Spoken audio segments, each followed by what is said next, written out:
I want to share with you some of my life experiences.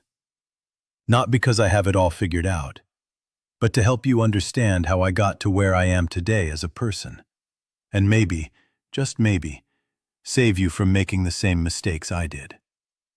You know, when I look at my son now, he's a grown man packing his own boxes. I look back to my 30s and my 20s and I sort of wonder, what the fuck? Where did everything go? My life has changed so much, but it happened in a blink. Where did the time go? In that time, especially as a single dad, you feel invincible. You really do. You think you can run on 4 hours of sleep. You think you can be the mother, the father, the provider, and the disciplinarian all at once. You worked, you played hard. Well, I didn't play hard in the sense of partying, I parented hard. And you got up in the morning and went to work. You know, that was your life. You convinced yourself you had no problems because you didn't have time to have problems. I was single, I was in relationships occasionally, but I wasn't in real permanent relationships because, in my head, I didn't have space for them. Love was sort of up and down, always a back seat to the chaos of raising a child alone. And you're sort of making plans for the future, constantly saying, I'm going to do this for him. I want to have that house for him. I need to get that promotion so we are safe. And then suddenly, you look back. You reach 40 or 50 and go, what happened? Before you know it, the time has passed. The little boy who needed you to tie his shoes is gone. And this is when you realize that time isn't endless. You know, every second that passes, every minute that passes, we're never going to get back. And when I think back to those years, I was in what I call survival mode. It was all rush, rush, rush everywhere. I was rushing to drop him off, rushing to the office, rushing to cook dinner. I treated time like an enemy I had to beat, not a friend I should walk with. I remember thinking that being a good dad meant providing things. I was wasting time on petty things or materialistic things. I thought, if I get a new car, or a better second-hand car, we'll be safer. Or I'd stress about getting a big house with a better security system, thinking, oh, we've got to have better locks on the door, and all this stress that comes with consuming. But looking back, that stress, it stole the joy. I was arguing with people at my job, trying to chase that promotion. I told myself I was doing it for my son. But that promotion? It didn't make any difference in our lives anyway. In fact, it took me away from him. It made me tired. It made me irritable. You start to realize, was it worth it? Was it worth missing the quiet moments because I was too busy being invincible and handling everything alone? I was chasing happiness in all the wrong places. I was chasing financial security so hard that I forgot to actually live the life I was working to secure. It wasn't until later, until I hit a wall, that I understood. But in those early years, it was just a blur. A loud, exhausting, beautiful blur that I didn't appreciate enough because I was too busy trying to survive it. In that blur of survival, I fell into a trap. A really dangerous one. I convinced myself that my worth as a father was measured by what I could buy, not who I could be. When I look back now, I see that I was wasting so much energy on petty things or materialistic things. I'd look at other families with 2 parents and feel this guilt, this hole I had to fill. So I thought, I need to get a better car, or I need to buy him the most expensive toys.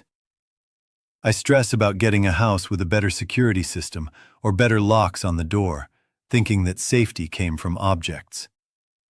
All this stress that comes with consuming, it was eating me alive. But here is the hard truth I learned too late. We tend to chase happiness in all the wrong places. I was working in a job that I felt was toxic. I wasn't happy in it. I would come home drained, angry, and silent. But I stuck in there because I found myself in a financial situation that I was too afraid to move from. As a single dad, that fear is paralyzed. You tell yourself, I can't quit. I can't risk it. I have to provide. So, I spent my 30s arguing with people at my job, trying to chase that promotion. I thought that title would make us secure. I thought that extra money would make up for the fact that I was too tired to read him a bedtime story. And you know, looking back now, that promotion? It didn't make any difference in your life anyway. My son didn't care about the title. He didn't care about the new second-hand car. He just wanted his dad to be there, mentally, not just physically. I realized, painfully, that I was trading my life energy for things that don't really matter. I was so busy trying to build a perfect life that I missed the actual life happening right in front of me.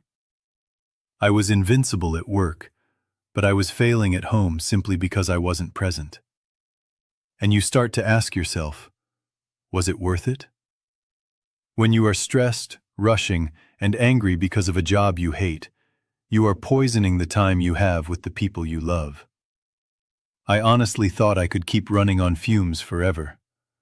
But then, in my mid-40s, I hit rock bottom. It wasn't a slow realization. It was a major health scare that stopped me dead in my tracks.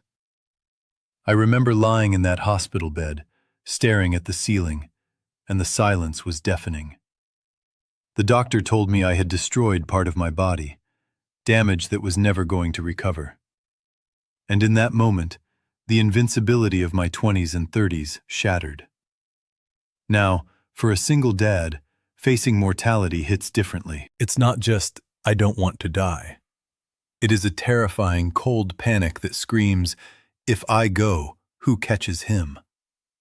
There is no partner to step in. There is no backup plan. If I check out, he is alone. That fear, it paralyzes you. I realized that all those years of the survival mode, the bad food eaten in the car, the lack of sleep, the stress of chasing things that don't really matter, had collected a debt I now had to pay. I was trying so hard to secure his financial future that I almost deleted myself from his actual future. It took a major traumatic event in my life to turn me around. It forced me to look at my life and admit, this isn't working. I realized that everything that I thought was important wasn't important. The promotion didn't matter in that hospital room. The car didn't matter. What mattered was, can I walk out of here? Can I see him graduate? Can I just sit with him one more time? I learned the hard way that I had to look after myself much, much better. Not for vanity, but because my health was the only asset that actually guaranteed I could be a father. I had let the fear of failure drive me into the ground, but now, the fear of leaving him alone woke me up. I hope this helps you, so you don't have to go through that experience. Please, don't wait for the ambulance siren to realize that you are human. After the health scare, my perspective shifted completely. I look around at friends my age now, or even older, and they still consume so much. They can't help themselves. That's the way they find their happiness. They look at my life now, a quiet life, and they don't understand it. They are full of stress. Oh, we've got a big house. We've got to get a security system. We've got to have better locks on the door. All this stress comes with consuming. And for me now, I just want to say to them, chill, man. It's okay. You don't need to worry about all that. I had to learn to slow down. That is the one thing I have learned to do. Slow down in life to love the journey. When I was raising my son alone, it was always rush, rush, rush everywhere. Rush to school, rush to work, rush to bed. I treated life like a race to a finish line. But here is the truth. There is no destination. Well, the only destination is a hole in the ground. We are all heading to the same place. So why are we running so fast to get there? Now, I learned to appreciate the mundane things in life. The simple things, like just walking in nature, being outside. I used to think a good weekend meant taking my son to an expensive theme park. Now I realize a walk in the park where we actually talked would have been worth 1,000,000 times more. And there is another thing I have to confess to you: the fear of failure. Looking back, I realized I missed many opportunities because I was too scared of letting fear dictate my life. As a single dad, I used my son as a shield. I would say, "Oh no, I won't do that new business venture now, it's too risky for the boy." Or, "I won't start dating again, I have to think about my son." But deep down, it wasn't about him. It was me. I was making up excuses to put things off. I told myself, I'll do it tomorrow. I'll do it next week. But tomorrow or next week might never come. That fear of failure played a big role in holding me back. I was afraid to be vulnerable again. I was afraid to try and fail while everyone was watching The Single Dad to see if he could handle it. But letting that fear drive the car meant I stayed in the passenger seat of my own life for too long. Don't let fear dictate your life.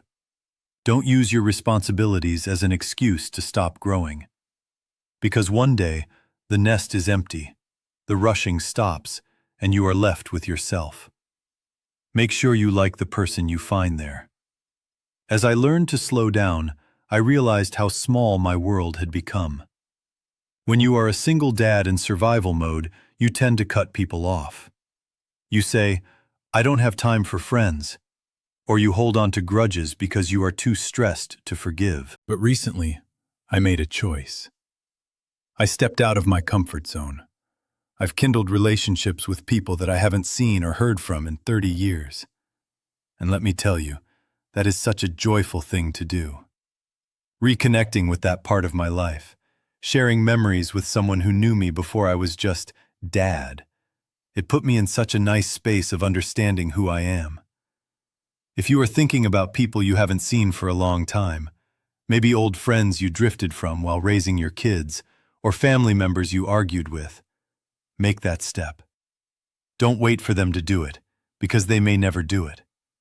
Don't let grudges stand in the way. Now that my son is building his own life, the house is quieter. At first, that silence was terrifying. But I learned that being alone sometimes is not a bad thing. It allows you the time to self-reflect, to turn inward. We spent most of our 20s and 30s just living, just consuming. But now, it's time to grow spiritually. It's time to understand that reflection on your life is the way forward to self-growth. I look at my life now, and I don't worry like I used to.